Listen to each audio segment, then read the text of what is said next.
Enjoying the summer sunshine in downtown Kyiv, at times it's possible to forget this is a country at war.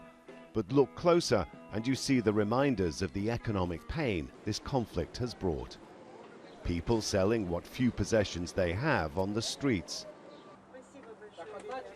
And the lines of people waiting for a hot meal have lengthened. Twice a week, Volodymyr Velikodny and his volunteers organize food distribution for people who'd otherwise go hungry.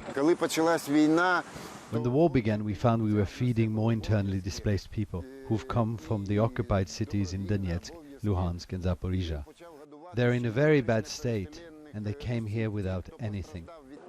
In poor health, Petro Shevkovyi struggles to live on a pension that doesn't keep pace with spiraling prices.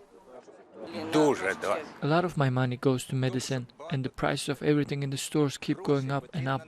My pension doesn't go far enough.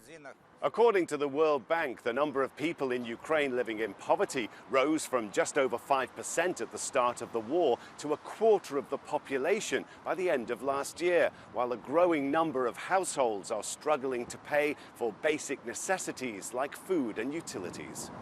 As the war continues, so the number of people being displaced and falling into poverty increases. Anastasia Kostenkova has just arrived in Kyiv with her twin daughters from the eastern frontline town of Toretsk, after struggling to stay there since the start of the war. Leaving behind their home and most of their possessions, she and her family are starting over. The shop I worked closed. That's how it is. Before the war we had stability and normal life. I had a job and my husband had a job. This is a war that's being measured not only in lives lost on the front lines, but also in the livelihoods left in ruins far from the fighting. Mcbride, Al Jazeera, Kyiv.